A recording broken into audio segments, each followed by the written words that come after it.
Bismillahirrahmanirrahim. Assalamualaikum warahmatullahi wabarakatuh.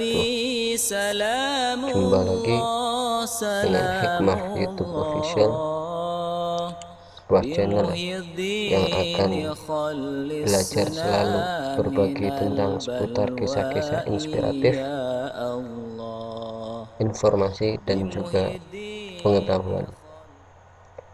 Kali ini kita akan mengenal lebih dekat Sultanul Auliya'i Sayyidi Syekh Abdul Qadir Al-Jilani Qaddasallahu sirrahul aziz. Dalam lembaran sejarah Islam, setiap abad akan ditemukan tokoh besar yang mendapat status mujaddid atau pembaharu. Ini sesuai dengan hadis Nabi Muhammad SAW yang menyatakan bahwa setiap 100 tahun Allah akan mengirimkan pembaharu di kalangan umat Islam. Jika mujaddid Islam pada abad ke-11 Miladiyah atau 5 Hijriah adalah Imam Al-Ghazali dan mendapat julukan Hujjatul Islam karena keberhasilannya menggabungkan syariat dan tarekat secara teoritis, maka mutiara sejarah abad ke-12 Miladiyah atau 6 Hijriah diduduki oleh seorang ulama yang berhasil memadukan antara syariat dan sufisme secara praktis aplikatif.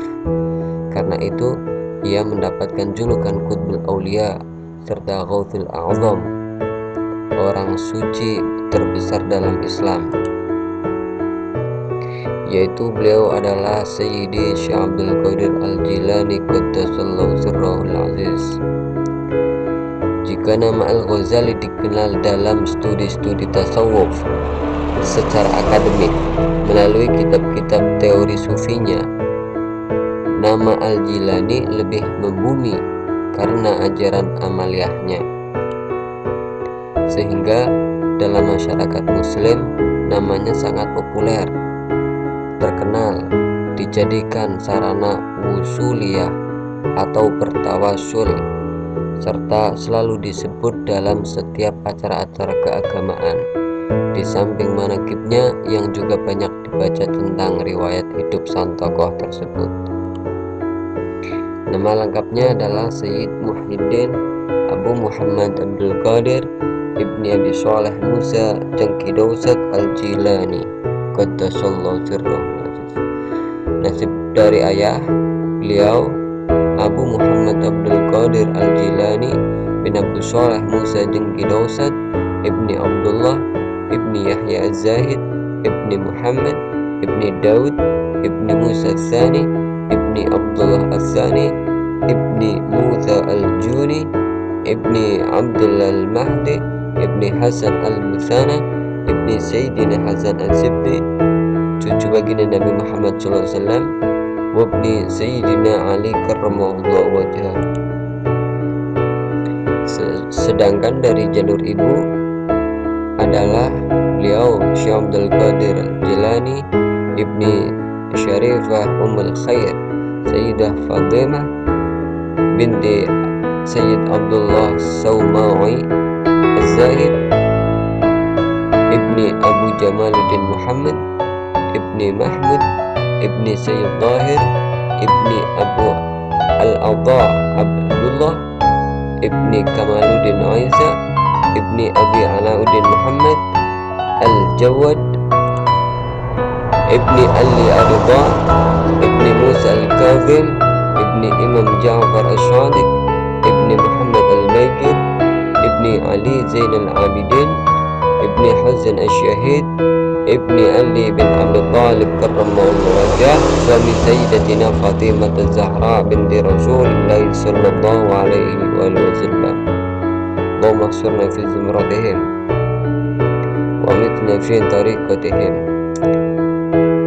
Beliau Syekh Abdul Qadir Al-Jilani dilahirkan di desa Nif atau Naif, termasuk pada distrik Jailan, disebut juga dengan Jilan, Kailan, Gilan atau Al-Jil, Kurdistan Selatan. Terletak sekitar 150 km timur laut kota Baghdad, di selatan Laut Kaspia, Iran. Wilayah ini dahulunya memasuki bagian wilayah Tabaristan. Sekarang sudah memisahkan diri dari Republik Islam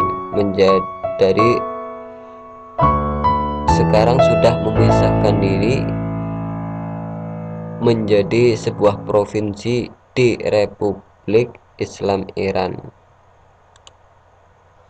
Beliau dilahirkan pada malam 1 Ramadan 471 Hijriah.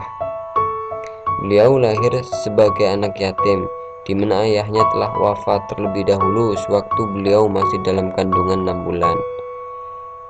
Di tengah keluarga yang hidup sederhana dan soleh, ayahnya Al-Imam Sayyid Abi Shaleh Musa Jengki Dausat adalah ulama fuqaha ternama mazhab Hambali.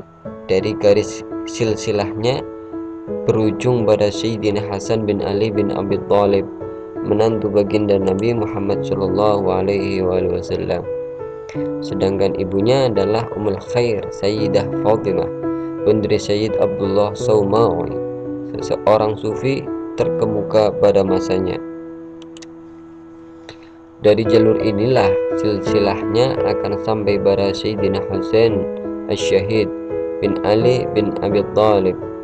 Jika silsilah ini diteruskan, maka akan sampai kepada Nabina wa Abina Ibrahim melalui kakek Nabi Muhammad SAW, Sayyid Abdul Muttalib.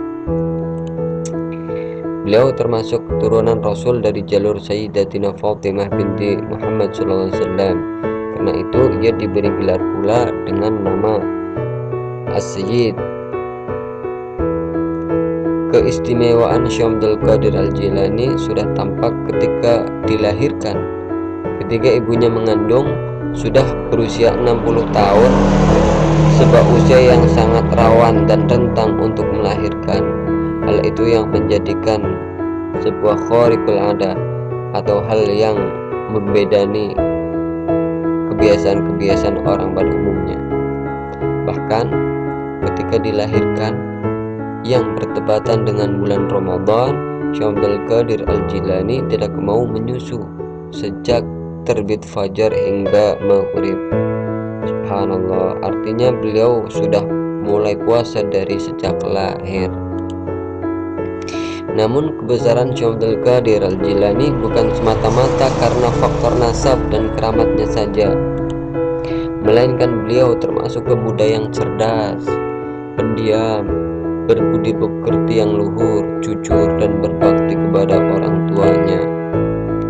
Selain itu pula, kemasyhuran namanya karena kepandaiannya dalam menguasai berbagai disiplin ilmu, terutama dalam ilmu agama. Beliau menguasai ilmu fikih dan usul fikih, kendali menguasai mazhab Hanafi, dan juga beliau pernah menjadi mufti mazhab Syafi'i di Baghdad. Aktivitas kesehariannya, beliau itu mengkaji di setiap hari 13 disiplin ilmu. Ilmu tafsir, ilmu hadis, ilmu khilaf, ilmu usul yang mencakup usul kalam dan usul fikih, ilmu nahwu, ilmu qiraah atau tajwid, ilmu as-sarfi, ilmu urud, ilmu ma'ani, ilmu al-badi', ilmu bayan, ilmu mantiq, dan ilmu tasawuf atau ilmu-ilmu thariqah. Di samping itu, beliau juga dikenal sangat alim dan wara'. Hal ini berkaitan dengan ajaran sufi yang dipelajarinya. Beliau suka tirakat, melakukan riyadhah dan mujahadah melawan hawa nafsu. Selain penguasaannya dalam bidang ilmu fikih, Syekh Abdul Qadir Al-Jilani juga dikenal sebagai peletak dasar ajaran Thariqat Qadiriyah. Bahkan sampai sekarang thariqat tersebut masih dilestarikan oleh sebagian ulama. Beliau, Syekh Abdul Qadir, dikenal juga sebagai orang yang memberikan spirit keagamaan bagi banyak umat. Karena itu banyak ulama yang menjuluki Muhyiddin atau sang penghidup agama di depan namanya. Demikianlah kisah singkat tentang Syekh Abdul Qadir Al-Jilani. Pada video berikutnya insyaallah akan kami ceritakan tentang karomah-karomah yang pernah terjadi dalam kehidupan Syekh Abdul Qadir Al-Jilani insyaallah. Semoga bermanfaat. Sekian dari saya.